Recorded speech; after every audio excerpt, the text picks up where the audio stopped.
សួស្តីបងប្អូនទាំងអស់គ្នាឥឡូវយើងចូលវីដេអូភាគទី7 គឺរូបមន្តទី14អាអង្តិក្រាលនៃ a ស្វ័យគុណ x dx បាទ a ស្វ័យគុណ x dx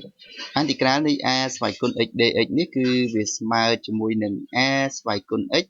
ចែកជាមួយនឹង ln a បាទចែកជាមួយនឹង ln a ហើយបូកជាមួយនឹង c បាទដែល c ជារបស់ a ខ្ញុំបានប្រាប់របៀបចាំក៏ដូចជាហេតុផលមួយចំនួនដែលចម្លើយនៃអង្តិក្រាលនេះស្មើជាមួយនឹងប៉ុណ្ណេះហើយនៅវីដេអូភាគទី7មួយនោះក៏យើងបានយករូបមន្តនេះមកអនុវត្តទៅលើលំហាត់ទី1និងទី2នេះរួចហើយដែរឥឡូវយើងបន្តយកវាមកប្រើទៅលើលំហាត់ទី3នេះបន្តទៀតគឺបាទនេះអង្តិក្រាលមួយនេះអង្តិក្រាលទី3នេះគឺអង្តិក្រាលនៃ12ស្វ័យគុណ x បូកឲ្យ2ស្វ័យគុណ 3x បាទបូកឲ្យ4ស្វ័យគុណ x ទាំងអស់ចែកនឹង4ស្វ័យគុណ x ហើយ dx បាទហើយ dx ឃើញថាប្លែកពីលំហាត់ទី1និងទី2របស់យើងបន្តិចត្រង់ថាវាជាអង្តិក្រាលនៃអនុគម expo គោល a ដែរប៉ុន្តែមានប្រភេទបាទមានប្រភេទអញ្ចឹងគឺយើងអត់ទាន់ប្រើរូបមន្តបានទេអញ្ចឹងគឺអង្តិក្រាលបែបនេះគឺបងប្អូនអាចផ្ដាច់ភាគបែង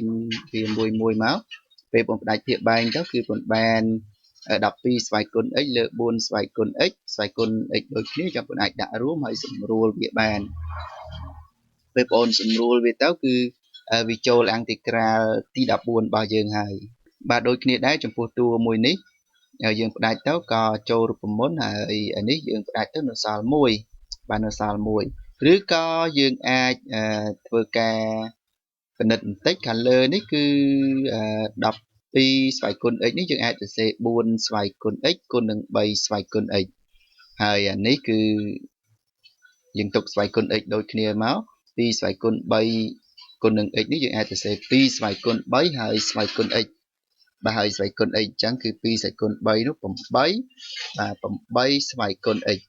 បាទយើងអាចសរសេរថា4ស្វ័យគុណ x គុណនឹង2ស្វ័យគុណ x អានេះយើងទុកប៉ុណ្ណឹងដដែលទៅឃើញគ្រប់តួនោះមានអីគេបាទឃើញគ្រប់តួនោះគឺមាន4ស្វ័យគុណ x ដូចគ្នាចឹងបងអាចសម្រួលវាចោលបានបាទអញ្ចឹងយើងកណនីអង្តិក្រាលនេះតាមរបៀបអំបញ្ញមិញគឺដំបូងយើងសរសេរអង្តិក្រាលនឹងមកគឺវាស្មើជាមួយនឹងបាទនេះ12ស្វ័យគុណ x ហើយ8ស្វ័យគុណ x នេះបានពីការកណនី2ស្វ័យគុណ 3x បាទ2ស្វ័យគុណ 3x កណនីទៅគឺបងបានប៉ុណ្ណឹងមកដល់ត្រឹមនេះបងផ្ដាច់ភាគបែងក៏បានឬក៏បងអាចសរសេរបំបែកអញ្ចេះក៏បាននេះបងបែកវាទៅគឺដោយសារយើងពិនិត្យបន្តិចឃើញមាន4ស្វ័យគុណ x ដូចគ្នាភាគយកនឹងហើយភាគបែក4ស្វ័យគុណ x បំណងនោះយើងសរសេរដើម្បីសម្រួលបាទ4ស្វ័យគុណ x ចោលបាទសម្រួល4ស្វ័យគុណ x ចោលអញ្ចឹងគឺខ្ញុំបំបែកវាបំបែក12ស្វ័យគុណ x នេះទៅជា3ស្វ័យគុណ x គុណនឹង4ស្វ័យគុណ x 8ស្វ័យគុណ x គឺទៅជា2ស្វ័យគុណ x គុណនឹង4ស្វ័យគុណ x ហើយ4ស្វ័យគុណ x នេះយើងទុកដដែលទៅបាទទុកដដែលទៅបន្តទៅទៀតគឺយើងចាប់4ស្វ័យគុណ x នេះជាកតាសម្រាប់ភាគយកហើយសម្រួលវាចោលទៅគឺអង្តិក្រាលរបស់យើងដល់សល់ប៉ុណ្នេះបាទនេះយើងសម្រួលវាចេញមកមានសល់3ស្វ័យគុណ x អានេះយើងសម្រួលវាចេញដែរទៅដល់សល់2ស្វ័យគុណ x អានេះយើងសម្រួលវាទៅនៅសល់1បាទនៅសល់1មកដល់ត្រឹមនេះគឺដូចលំហាត់ទី1ទី2របស់យើងហើយគឺបងប្អូនបាទផ្ដាច់អង្តិក្រាលនឹងបន្តិចមកផ្ដាច់ទៅអានេះវាទៅជាអង្តិក្រាល3ស្វ័យគុណ x dx អានេះគឺអង្តិក្រាល2ស្វ័យគុណ x dx អានេះគឺអង្តិក្រាល1 dx ចឹងអានេះវាចូលរូបមន្តទី14ទាំងពីរលំហាត់ហើយអានេះគឺអង្តិក្រាល k dx សិតតែចូលរូបមន្តទាំងអស់តែម្ដងចឹងគឺចំនួនតាមរូបមន្តរបស់យើងអង្តិក្រាលនៃ a ស្វ័យគុណ x dx នោះវាស្មើនឹង a ស្វ័យគុណ x លើ ln a អញ្ចឹងអង្តិក្រាល3ស្វ័យគុណ x dx នេះវាស្មើនឹង3ស្វ័យគុណ x លើ ln 3ហើយអង្តិក្រាល2ស្វ័យគុណ x dx នេះវាស្មើនឹង2ស្វ័យគុណ x លើ ln 2ហើយអង្តិក្រាល1 dx នេះវាស្មើជាមួយនឹង 1x ឬក៏ស្មើជាមួយនឹង x ហើយអស់អង្តិក្រាលបូកជាមួយនឹង c ដែល C នេះគឺជារបស់ A ខ្ញុំអត់បានដាក់បាទអញ្ចឹងសង្ឃឹមថាបងប្អូនយល់បានទាំងអស់គ្នាចំពោះលំហាត់មួយនេះអញ្ចឹងគឺដូចជាមិនមានអីស្មុគស្មាញទេគឺបើយើងដឹងរូបមន្តអង្គតិក្រាលនៃអនុគម exponential goal A នោះមានចម្លើយយ៉ាងណាអញ្ចឹងយើងឃើញលំហាត់តកតងនឹង exponential goal A ហ្នឹងយើងព្យាយាមបំបែកវាយ៉ាងម៉េចឲ្យវាចូលជាមួយនឹងរូបមន្តហើយវាចូលជាមួយនឹងរូបមន្តហើយប្រើរូបមន្តតែម្ដងបាទប្រើរូបមន្តតែម្ដងឥឡូវយើងឲ្យកាន់តែច្បាស់ខ្ញុំឲ្យលំហាត់ទី4មួយទៀតបាទខ្ញុំឲ្យលំហាត់ទី4មួយទៀត